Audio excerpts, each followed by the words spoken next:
Hello and welcome to the Fishing Guide Podcast. I'm your host, Brad Wiegmann. Tell you what, pretty exciting. Travis is here. Travis just got done fishing. He's a Major League Fishing pro on Clarks Hill. Actually went over there and did really good. Finished second place over in the Invitational that they're having. And so he had to be on the show. You just on it like 3 weeks ago, and I'm like, bringing him back. So you probably want to come back like every month, don't you? If this is part of doing well, I hope I'm here every tournament afterwards. So there you go. Yeah. You'll have to have your own show at that point. You just have to give it up. But successful angler in Northwest Arkansas and in the Ozark region, and now starting to spread out. Mm-hmm. And tell us a little bit about finishing. He brought his trophy in. Yeah, it's not the big trophy, but it's still a good one.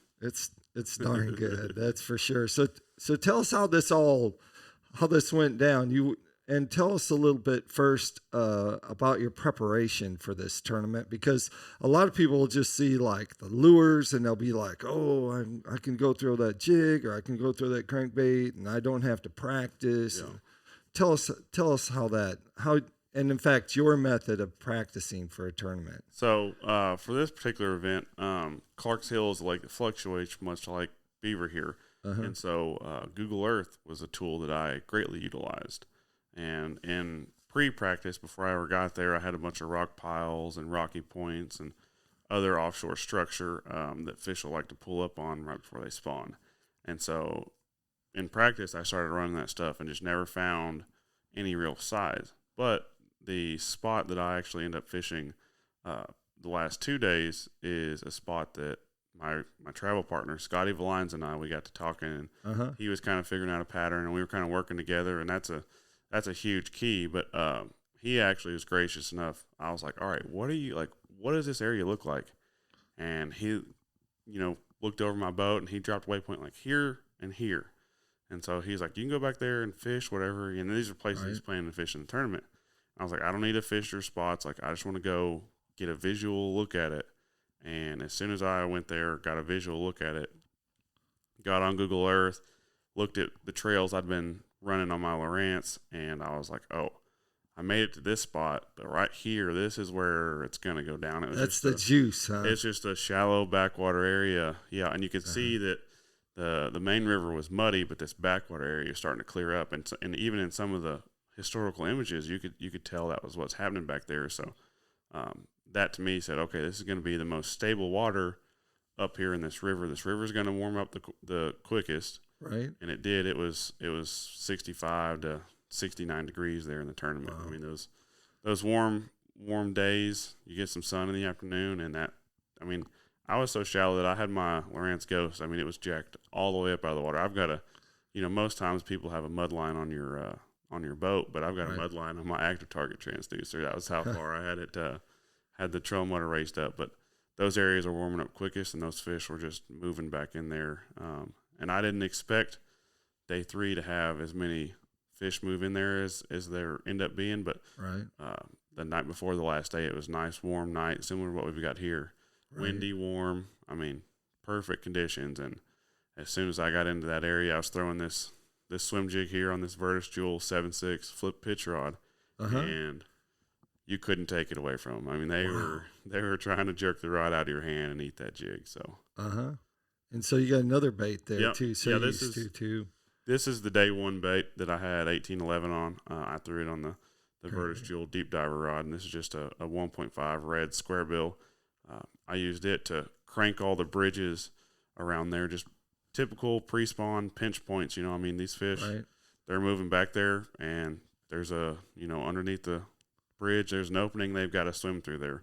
So keying in on those little pinch points, I put a good bag together for me the first day, and I never even made it up to the area I ended up fishing the last 2 days, because I told myself, hey, if I've got a good bag by like 12 or noon, I'm going to get out of here, get back closer to weigh in, fish some of the offshore stuff, see if there have been any fish, because that's what I fished the first day of practice, and so it had been a couple of days since I'd been able to run through that, but the shallow bite was so good that I didn't need to. So afternoon of the first day, I spent back down the lake trying to run into some of those bigger pre-spawn fish back down lake, and it never panned out for me. And so after that, I was like, all right, we're all in on this river deal. And very fortunate that it worked out the way it did. Came up a little short. I stumbled a little bit on the second day. Right. But, I mean, second professional tournament in my career, and I couldn't ask for a better ending. And so the first day, what'd you have for weight on the first day? 18.11 the first day. Right. 15.7 the second day. Right. And then really wowed the crowd with 23.14, which was the biggest bag of the event on the last day. Wow. Yeah. Look at that. Yeah. What's it like having 23 pounds of, they were largemouth, right? All largemouth in that bass cat.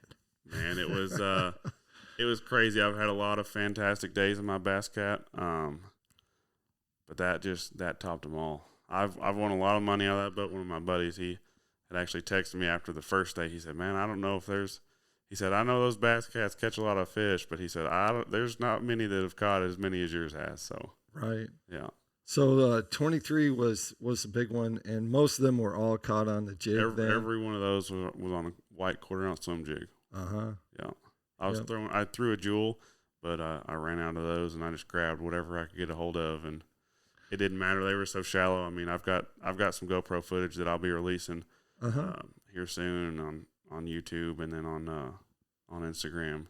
All right. And it was crazy. I mean, some of them, they hit it like a topwater. Wow. They blow it out of the water and they've got it. And those fish up there are so shallow. I mean, when they hit it, they were running. And so these quick reels, this is a 8 1-to-1 just to ensure that when you got a hook in them, you kept a hook in them. And right. Reel them, crank them in, and flip them over the side. The 5-pounder, it had a great big head. I think it was actually a post-spawn fish moving out of the area. And when I saw it come up, I thought, oh my gosh, where's my net? And I totally forgot to get it out. So I run to the back deck, lip it, throw it in the box, stand back up there and out of the exact same spot. I mean, I was power pulled down, never moved, threw right back the same cast a couple minutes later and caught that 6-pounder. And that's when I knew it was going to be one of those magical days. And it really was. I mean, I had 20 pounds in 30 minutes, 40 minutes. And wow. You go around and get in a little flurry and you catch a 3-pounder that doesn't help you. And you're thinking, man, 3 pounds. There's 49 guys that would probably really appreciate a fish like this today. And then you go and catch a 4.5 and a 4-pounder. I mean, a 3.11 was my smallest fish the last day. So there towards the end, I was like, man, I've got to catch a really big one just to even cull a little bit. You really have to keep your foot down on the throttle, don't you? On these tournaments, people are like, man, you had like 23 pounds. You're like, that's just not enough. That's not enough, yeah. I mean, shout out to Dakota Ebear. He caught them all 3 days. I just stumbled too much on the second day. Right. Hindsight looking back on it, I made one pass through the area, caught 5 fish for like 11, 12 pounds, and then towards the end of the day, came back in and caught 3 more fish, and they all culled. And I thought, well, that's pretty good. I've salvaged my day. I thought they were like 13, 14 pounds, and so I was happy that they were 15 and a half. But now looking back on it, coming up 10 ounces shy, I wish I'd have made probably one more lap in that area. But just because there's fish roaming all around there, I was worried on day 2 that there wouldn't be enough fish to go around for another day. But when I showed up there day 3, there was a whole new wave of fish, and they were ready. They'd been out there on the main river channel and hadn't seen a bait and were ready to eat a bait. Did you have a camera in your boat, a cameraman?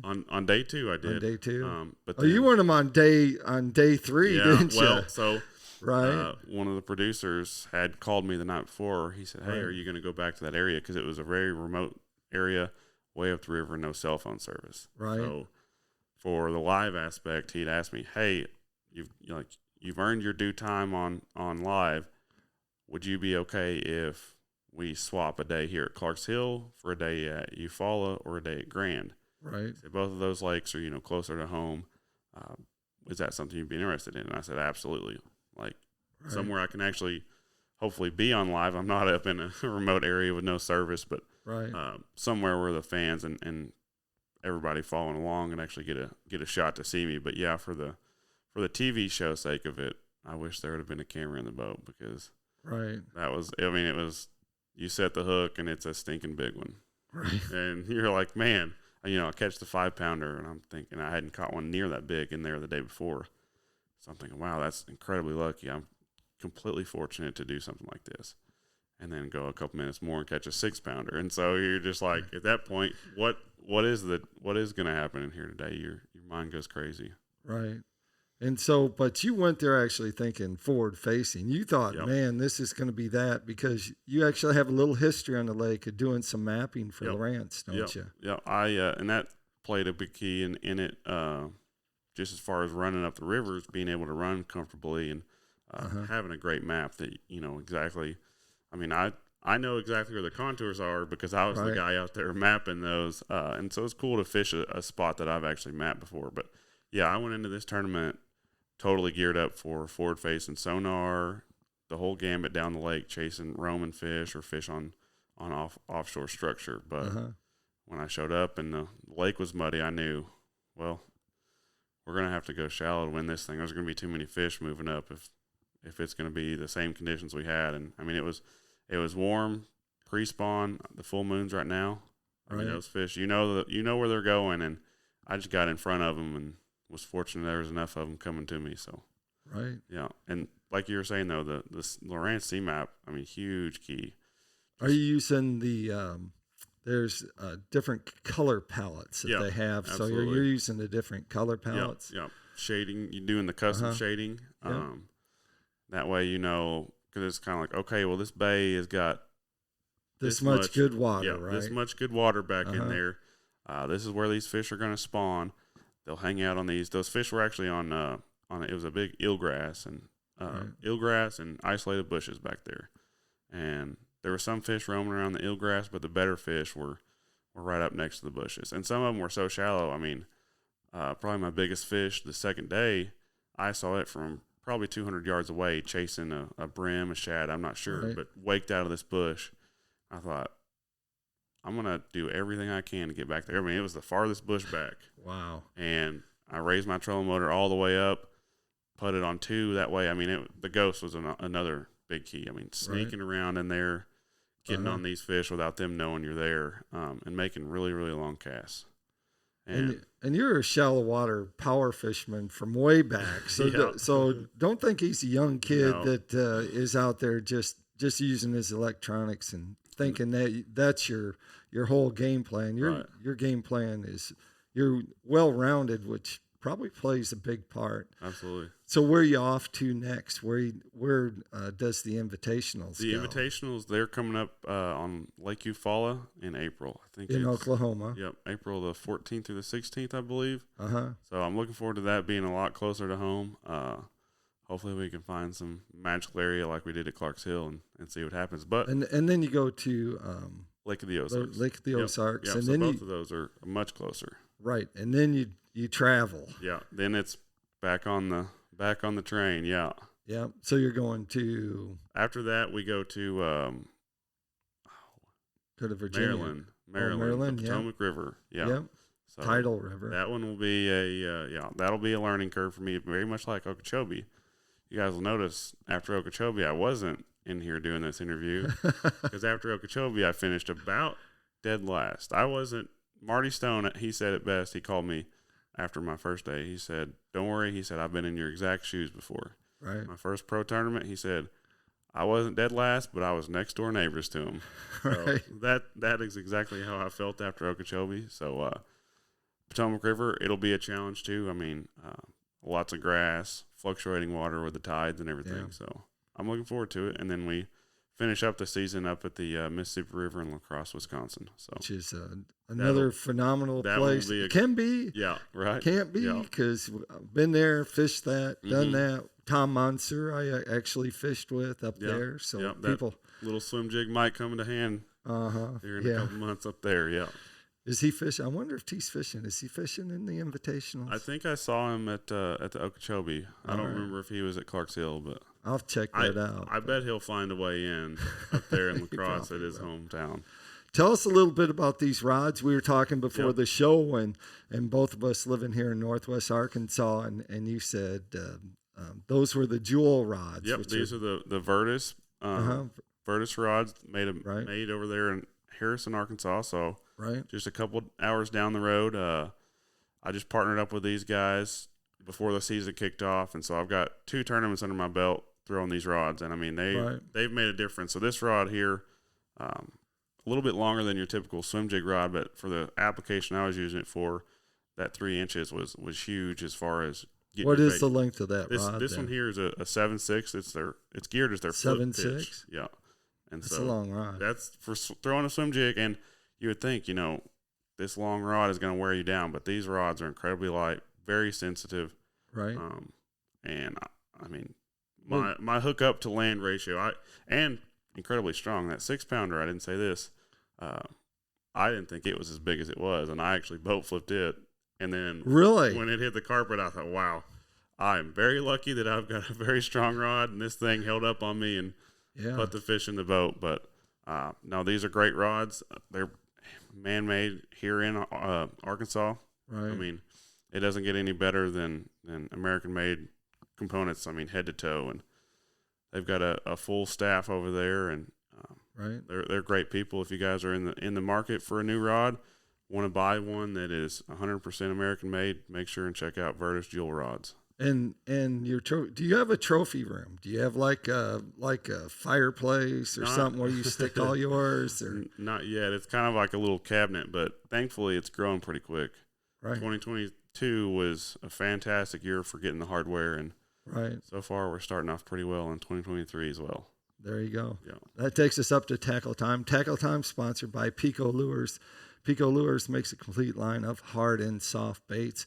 Everything from bass fishing to crappie fishing.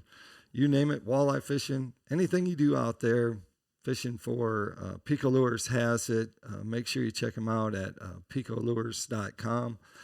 If they want to find out more about you, if they want to see it, they want to see you in action, where would they go? Well, so I think the first day of the Eufaula tournament, I'll have a camera in my boat, so make sure to tune in to MajorLeagueFishing.com. Follow the live. But as far as that, best way to get a hold of me is through Instagram, Travis Harriman, and then follow along on the ride we're going on, because after Okeechobee, my spirits are pretty low, but now it's a whole new confidence is instilled in me. All right, there you go. Like I always like to end the show, make sure you keep your hook sharp and your lures in the water.